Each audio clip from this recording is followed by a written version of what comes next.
Welcome, my dear listener, to another mystical guest episode of the Emily the Mystic Show podcast.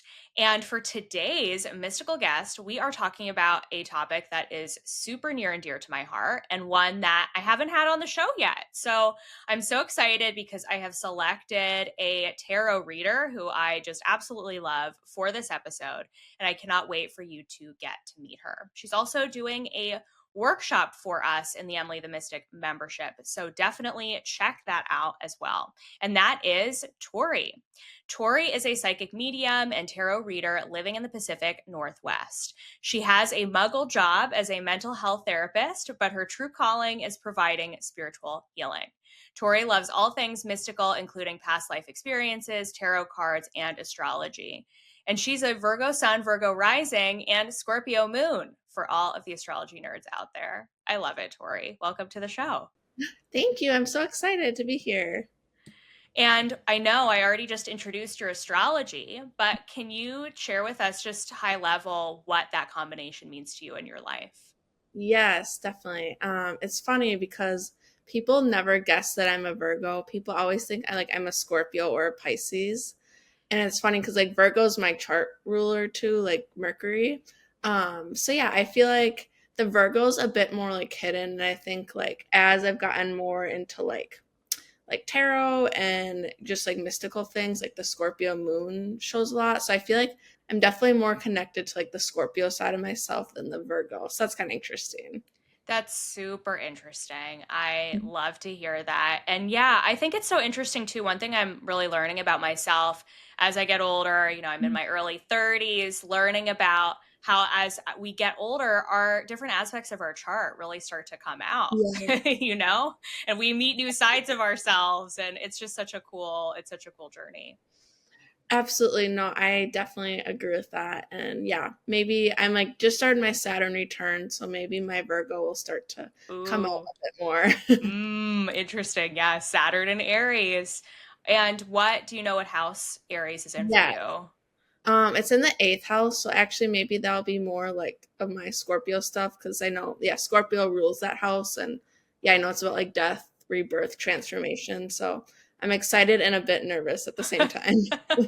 It's going to be a whole transformation. I mean, I can tell you on a Literally. personal level because I just went through mine, just ended with Saturn and Pisces. And yeah, it takes you on a wild ride, but honestly, you come out on the other side feeling so much more like yourself. What So house was yours in? mine was in my 11th house. Okay. So I really learned, for me, the big lesson was that I need to surround myself with the right people and be in the right That's so good. communities and I build love my it. own communities, which we are Yeah, doing here in the Emily the Mystic world. I love that. And what is your human design type? Yes, so I am a manifesting generator. I think it's the 4-6. I'm not super well versed in human design, but I just started learning about it. And what does being a manifesting generator mean to you? Ooh, that's a good question. I feel like I am pretty multi-passionate, I guess. I work as a therapist and I'm very passionate about mental health, but then yeah, I've really gotten into the mystical realm. I'm yeah, very into tarot. I've really learned a lot about astrology the past year or so. And yeah, just really am into mystical things. And I'm really into social justice, those types of things. So yeah, I feel like I just tend to kind of dabble into different things. Yes, I'm a manifesting generator too. We love to have our Oh yeah. hands in many pots. Yes, absolutely. I love that. So, how did we get here? How did your mystical side start coming out? Did that start in childhood? Did that come in later in life? Mhm. Take us through the journey. Yeah. I mean, I feel like part of me feels like I've almost always kind of been primed for it. I'm very sensitive and have always, that's part of myself that's always been there. But I think it was right when I graduated college, I was really struggling with a big decision, I remember. And I always had these gut feelings. And so I feel like that kind of led me to get really into psychic perception. And then I got into tarot, eventually got into like astrology. But yeah, I just feel like I remember this one day I was like, I don't even think I had ever even really like heard of the term. Well, I've heard of the term psychic, but I didn't really know what it all meant. And I came across this like podcast. It's Emily the Medium was on it, and I just remember her like talking about like yeah, like being psychic and how like everyone can kind of like tap into that. And so I like started doing a lot of like work with her. Like I've been doing mentorship with her for a couple of years now. And I don't know, I guess like it was like a part of myself that like really got awakened. And then I feel like because I started getting into mediumship a couple of years ago, and it was kind of right when my dad passed a couple of years ago. And I feel like that was kind of like opened like a door as well of like kind of, like building a connection with my dad's like spirit now that he's passed. We were like super close. And like just like the idea of like that there is like an afterlife, and yeah, I guess like feel that connection very strongly. So yeah, I think there's just kind of like many, I don't know, like I feel like spirit kind of led me in different ways to like explore these like different topics for sure. Absolutely. And I'm so sorry for your loss, by the way. I Yeah. mean, losing a main loved one in your life is never an easy journey.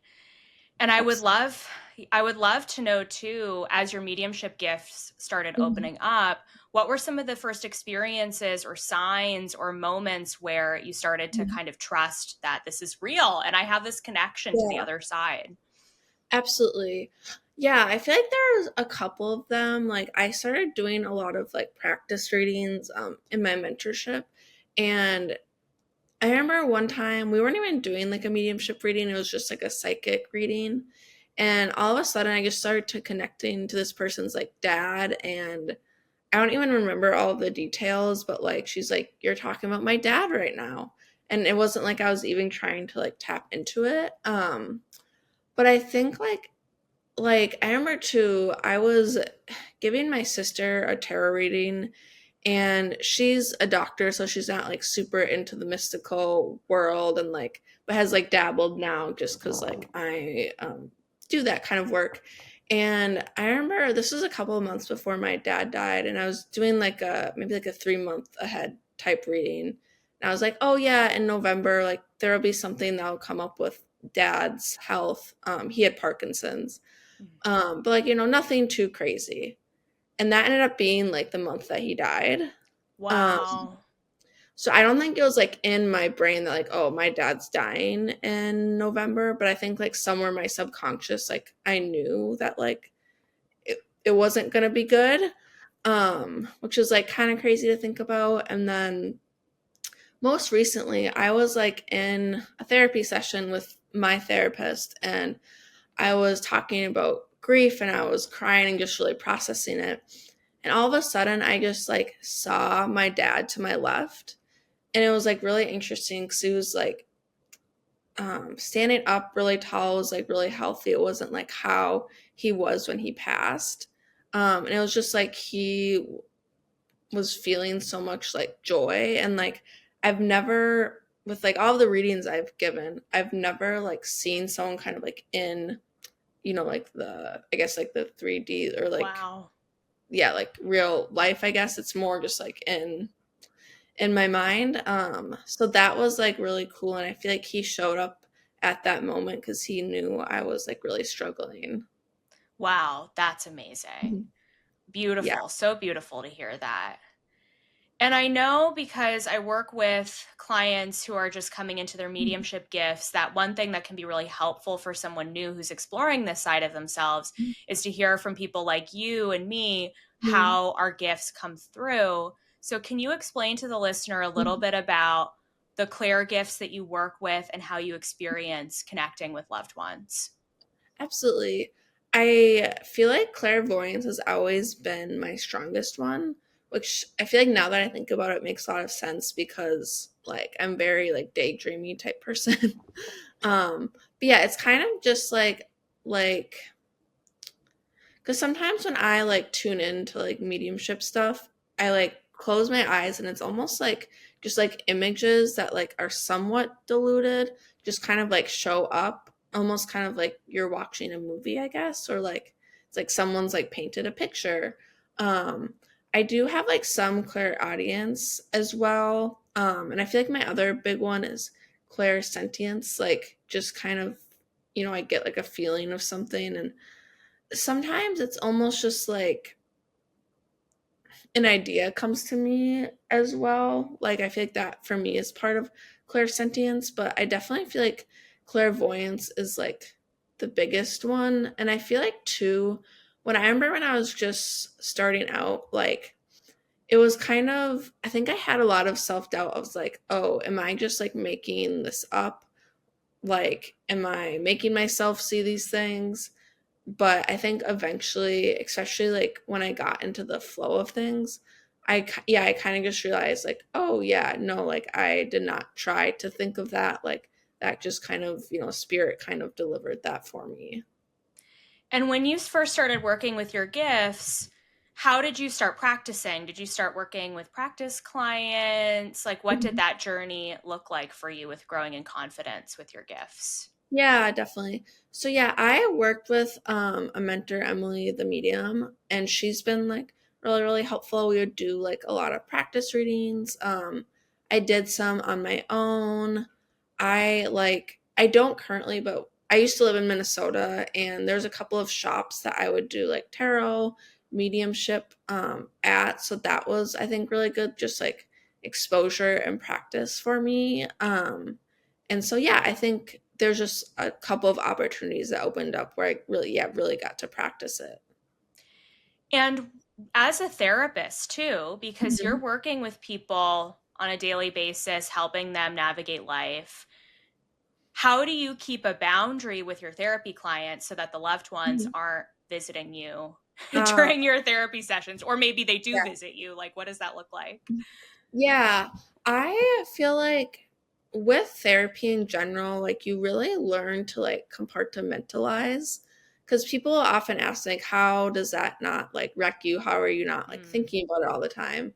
And I just think for the most part, like I like compartmentalize everything. So I've never actually had it where like someone's like loved one has like come through. Like I think it's more been like intuitive pulls from myself, and kind of like based on like the client, cuz with some of my clients, like they have like found me and wanted to work with me cuz like they knew I was like into tarot or like into like, kind of the mystical realms. Like with some clients, I would maybe like share some of those things. But then with some, I wouldn't, just because like that's not really what our work is about. yeah. Mhm. And are there any themes or major things that you've been helping your therapy clients with lately that Mhm. you feel like people are going through in general right now? Yeah, absolutely. So a couple of years ago, I started to specialize in ADHD, which I think, especially for adult women, a lot of adult women are realizing that they have it. And it's diagnosed very late for women, because a lot of times they like mask and they kind of internalize, like, let's say, like, if they're struggling to focus, or they just tend to have like a lot going on in their mind. And so that's one I've really been like focusing on. And I got diagnosed about a year ago. So I think just like my own personal experience. And I think a lot of times too, like a lot of like mediums and healers have ADHD, because people with ADHD tend to be very like sensitive, and kind of can be like outcasts or like the black sheeps. And so I think a lot of times they're really like called to like mediumship or spiritual work, because it kind of gives them a place to like be themselves really. Um so yeah, I feel like, yeah, ADHD is like a big one.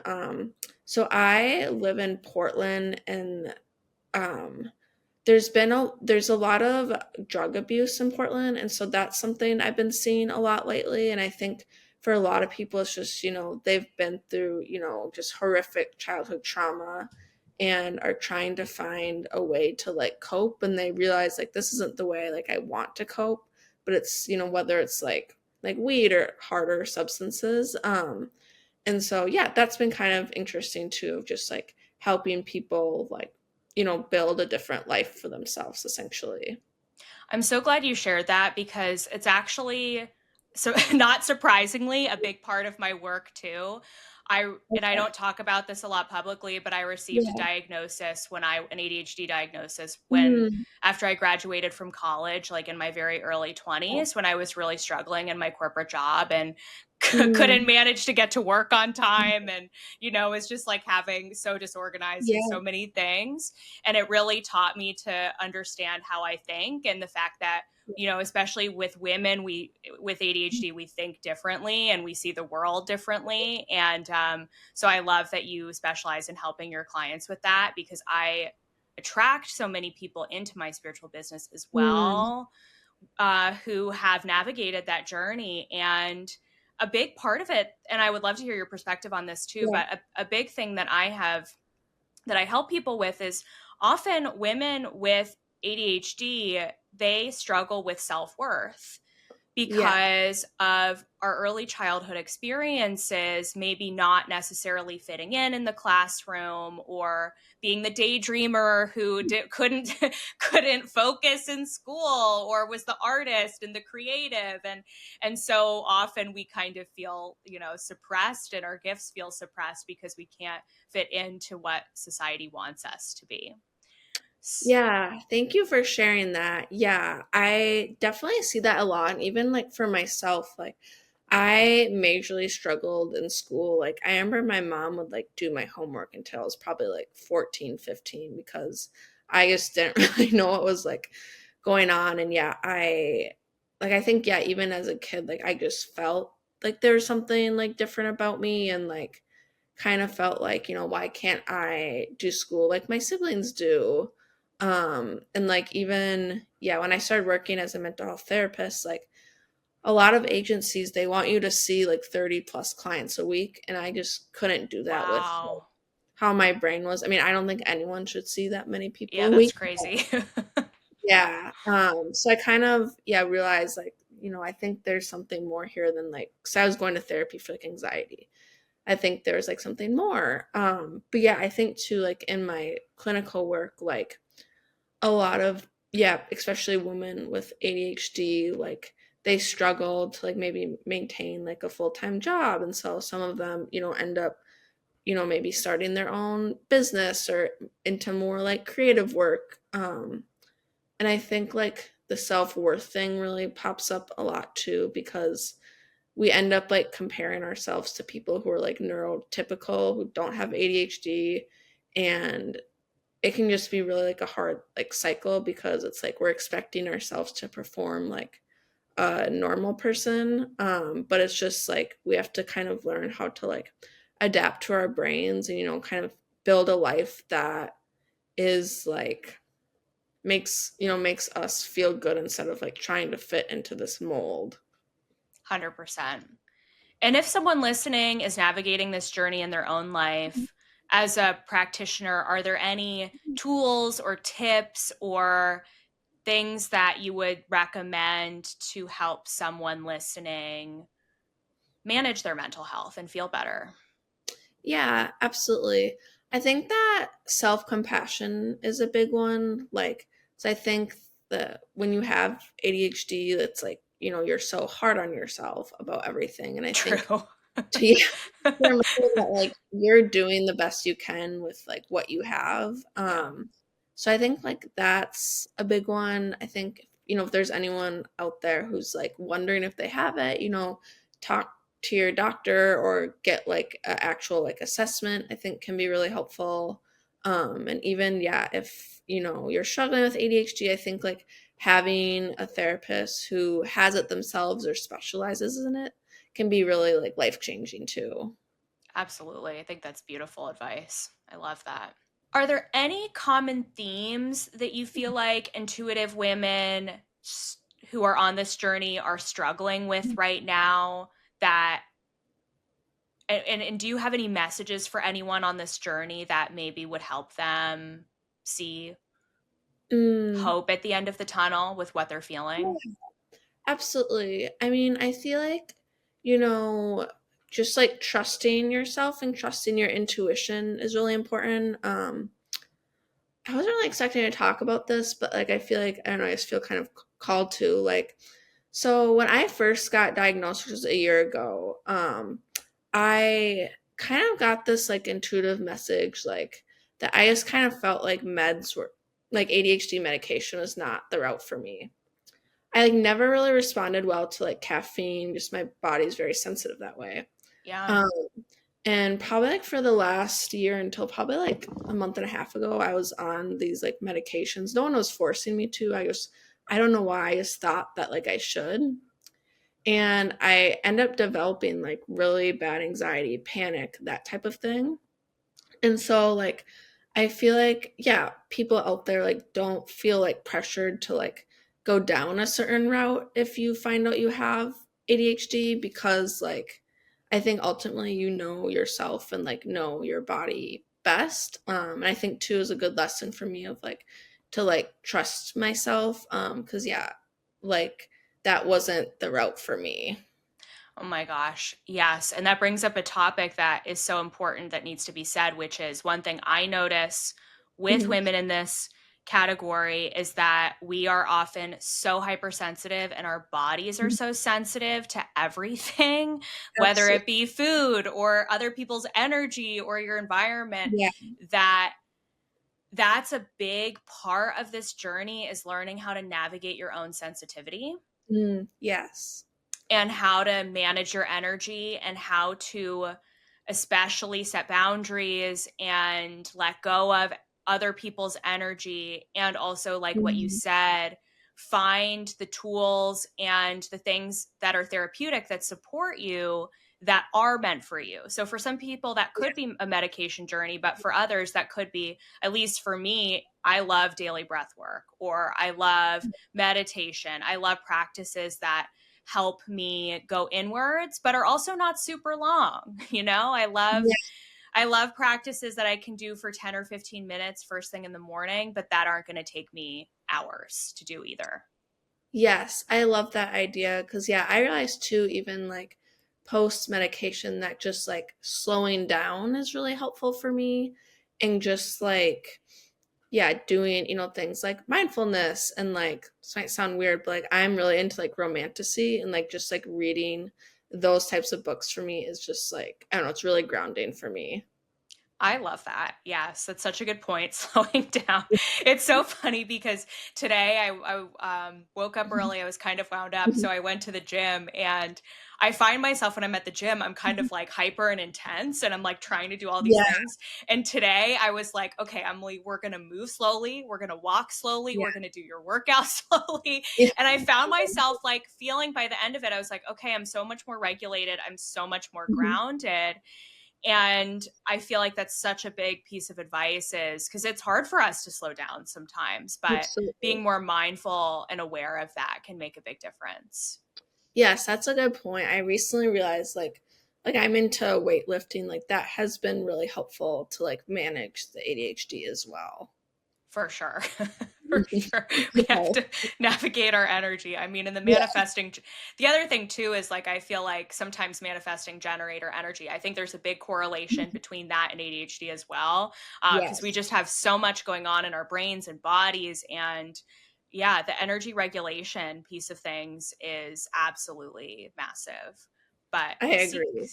seek out support, go Yeah. connect with someone like Tori or Mhm. another therapist or practitioner who you trust, or me who can help you with navigating your sensitivity and your energy. I love that. Yes, agreed. Now, let's pivot our conversation a little bit and chat about tarot. Yes. So, how did you first get into tarot? And yeah, when did you first start working on that Yeah. journey? Yes, that was probably, let's see, probably like 6 years ago I got into it. I remember like I ordered my first deck from Urban Outfitters, oddly.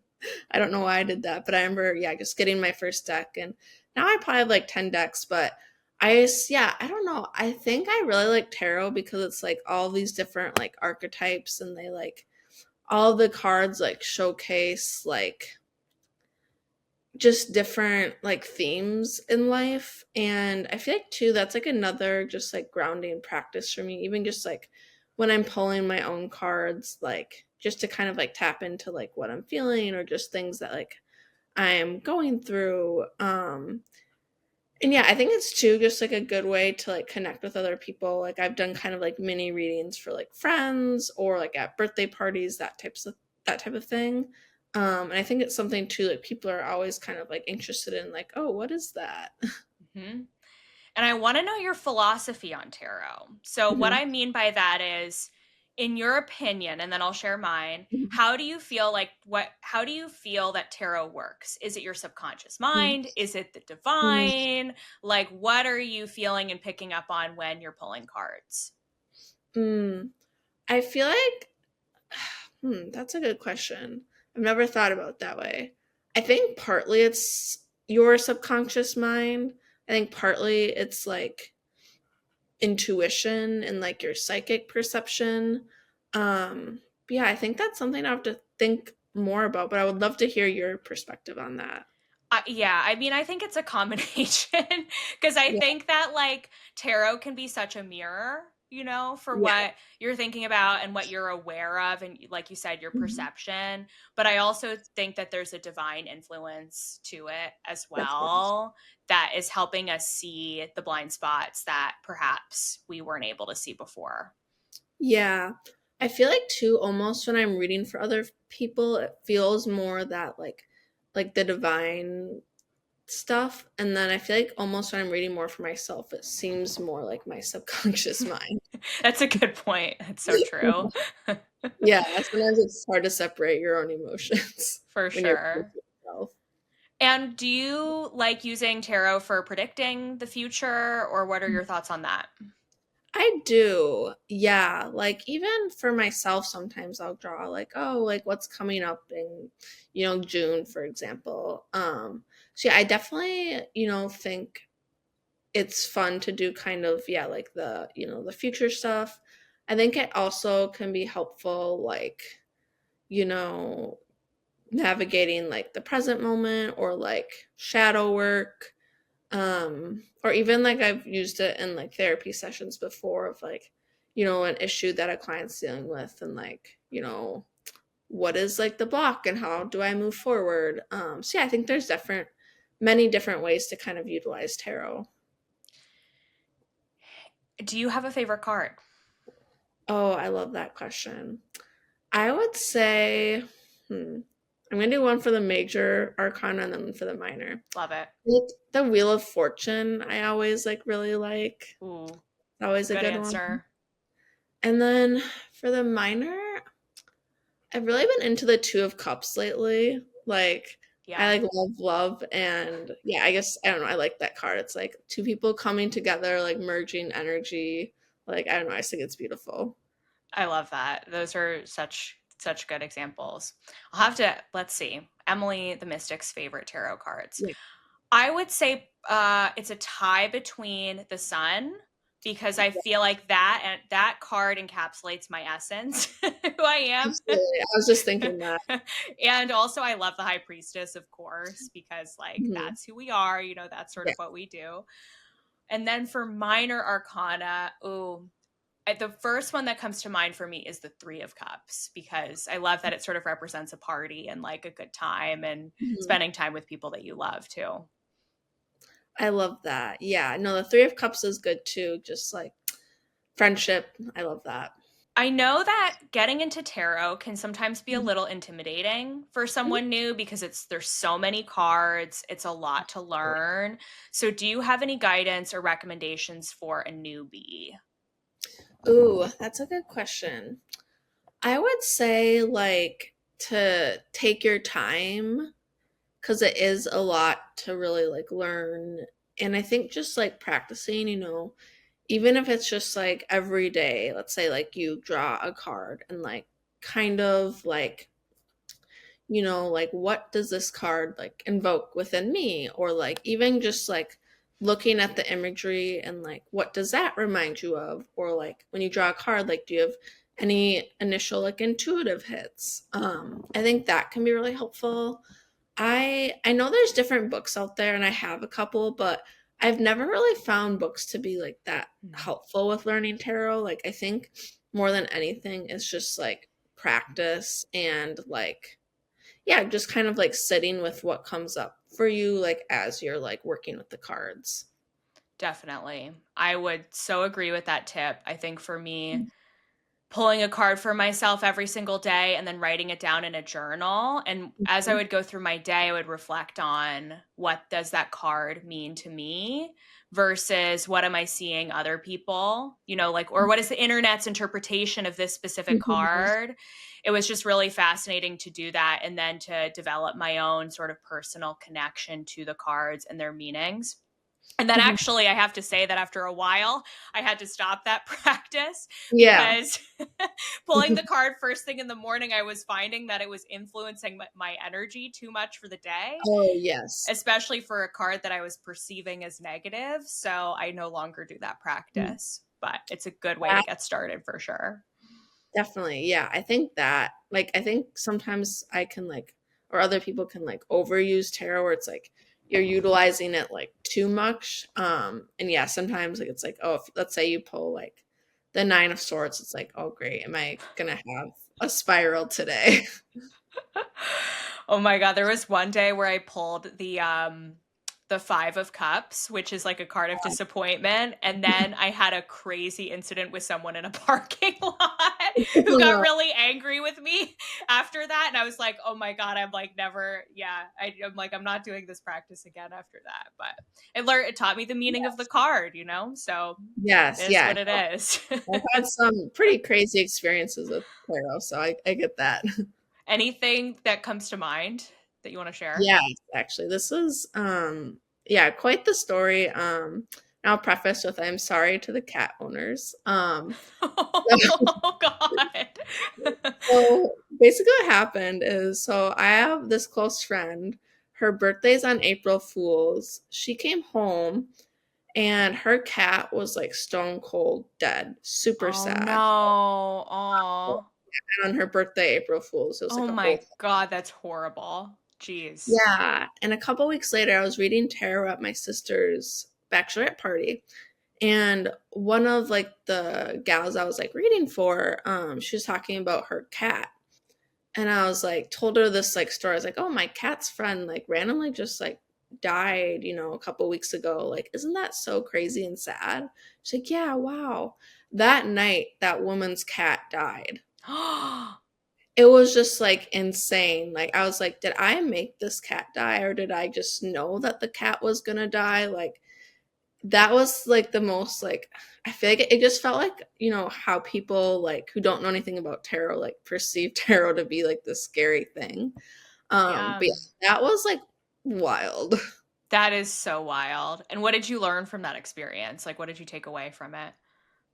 I feel like I took away from that experience that like I am very psychic and maybe it was kind of a twisted way, but just I think probably my subconscious knew that like something weird was like gonna happen. Um, but yeah, I think also I was just like, wow, that's really sad that that happened to both of these like people. Yeah, super sad. And yeah, I'm so glad you said that though, because I often have clients come to me with that specific, not Mhm. that specific problem, a Sure. challenge where they're worried that they are manifesting negative things in their life, Mhm. or that they're bringing negative things on other people. And I'm like, no, it's your intuition. Like you knew that that was going to happen. You didn't Exactly. you didn't create that. You were aware that it was going to happen. Some part of you knew. So Yeah, absolutely. Yeah. Just yeah, crazy story though. that is such a crazy story. Wow. Do you have any favorite ways of working with tarot right now? Like any favorite spreads Mhm. that you do or things that you Mm. like to use in your own personal life? Yeah, great question. So I recently got a tarot deck that's like based off like Greek mythology, which has been super cool. So I've really been loving that. I have never been the type of person to like use spreads actually. Like I've done it a couple of times now that, like I'll research them, but like I feel like I am the most like type B Virgo like you'll ever meet. I just kind of like do things wherever the wind takes me. I love it. Yeah. So I've always just kind of like drawn them until like, oh, okay, that feels like good enough.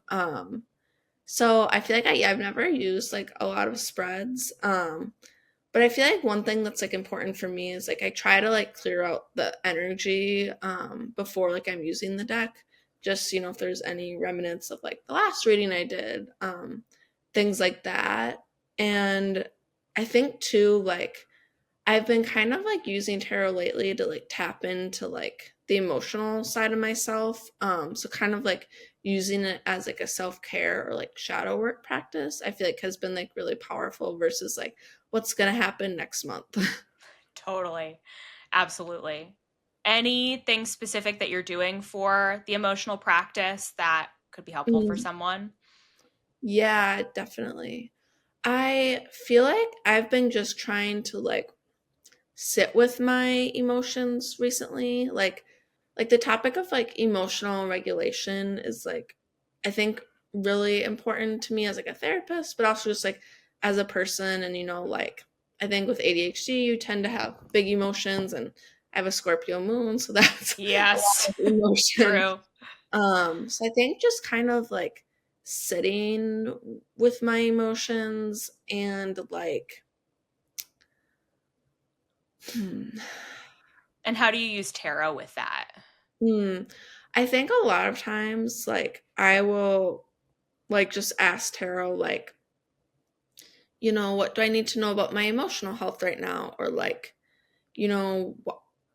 what are these feelings that are, like, popping up? And, like, recently I've been getting, like, the Hermit a lot, which is, like, people don't know what that one is. It's, like, kind of going inward. It's actually, like, the card that's, like, tied with Virgo.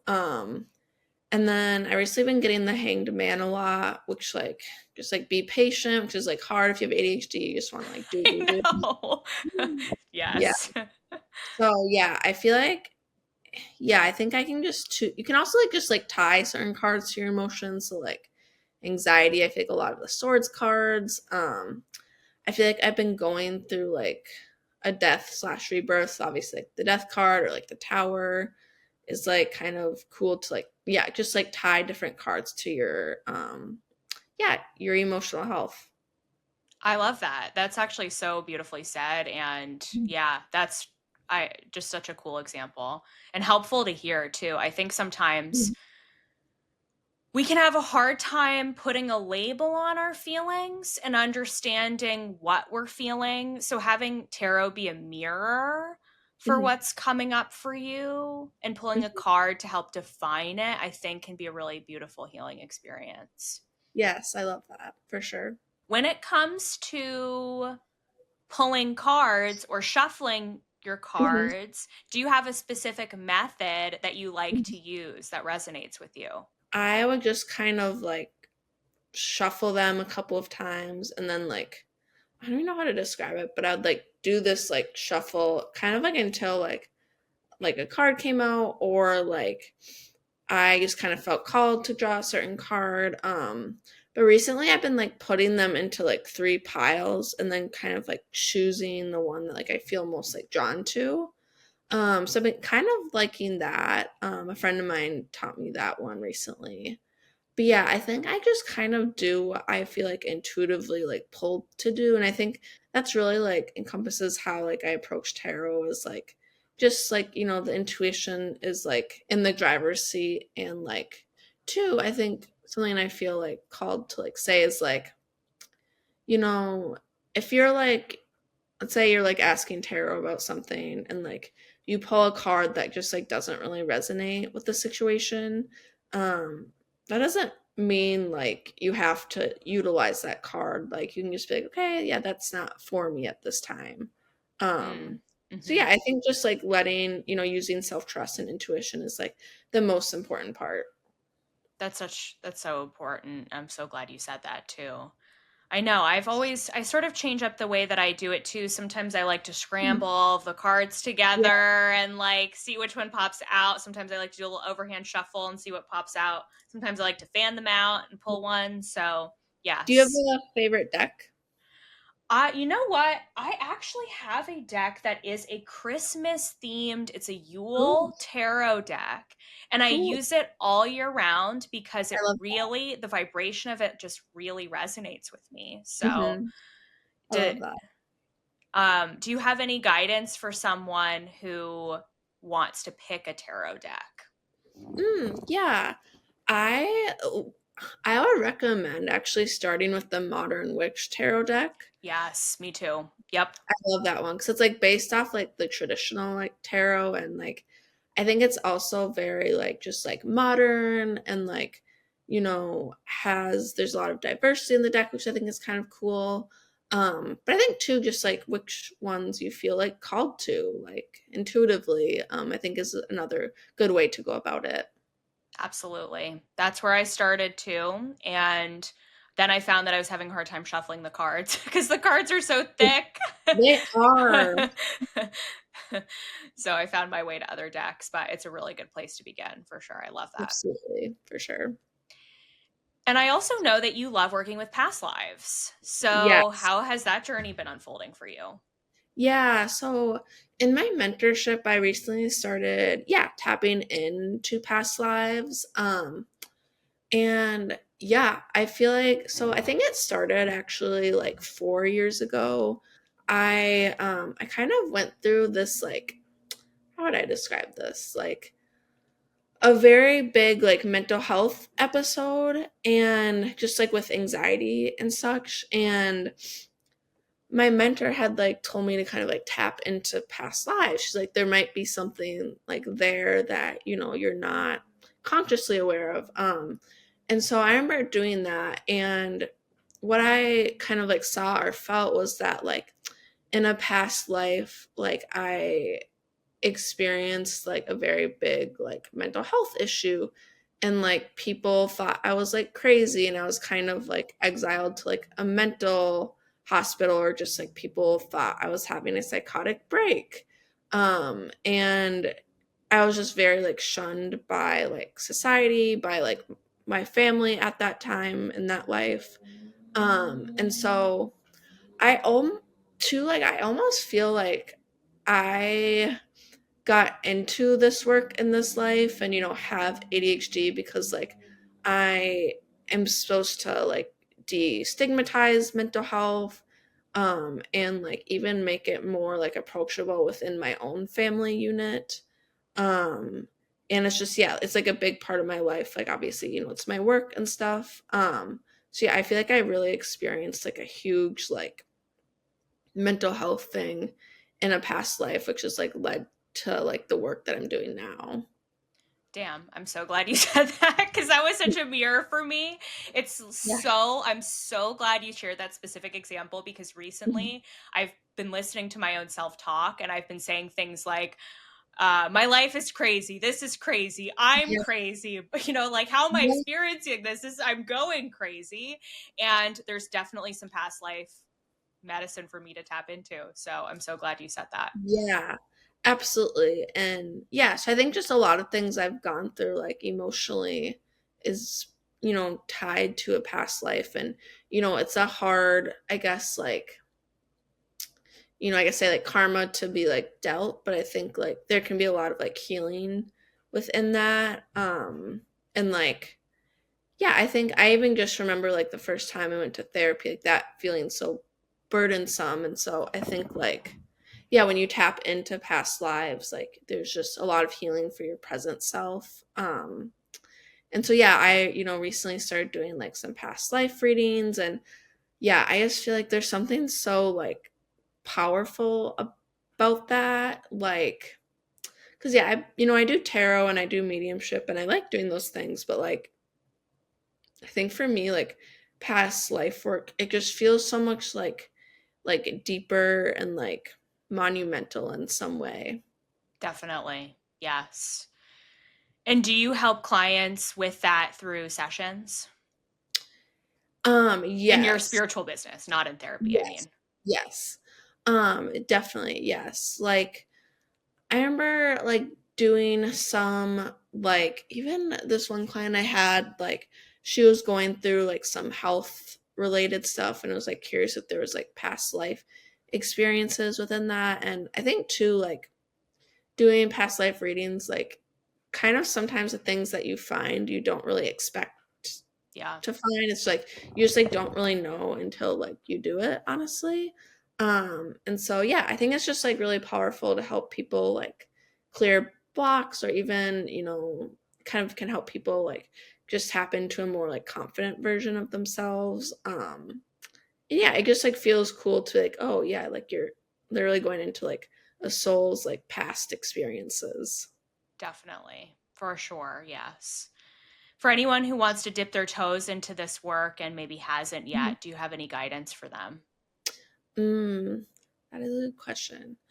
I think that, you know, just kind of like sitting with yourself, maybe like in meditation, and kind of like, asking like your guides, like, is there any like past life experiences I need like healed right now? Or like even just asking them to like show you a past life experience that was like monumental. I think also like getting a reading can be like really cool.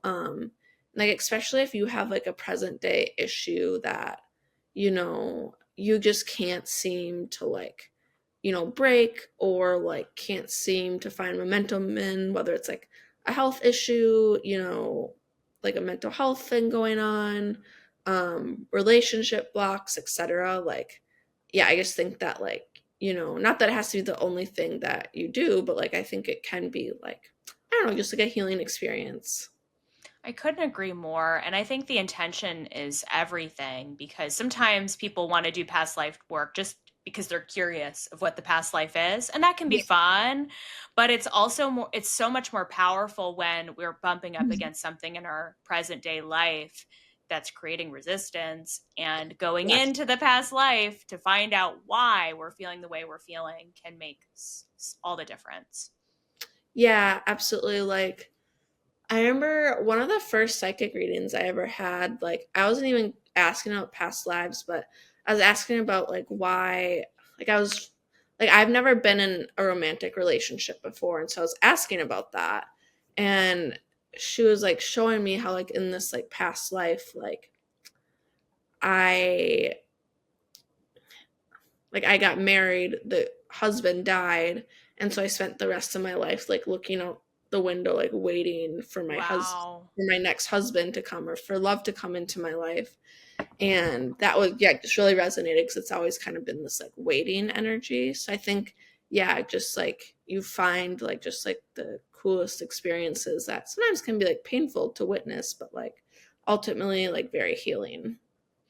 100% yes. And I try to do my own past life work Mhm. whenever I'm bumping up against something. I mean, you just gave me a Yeah. nice little nugget today of something to look Yeah. into, which I love. So there's always more work to do, because I think we're always coming up against new things in life that our Absolutely. past lives can help us understand.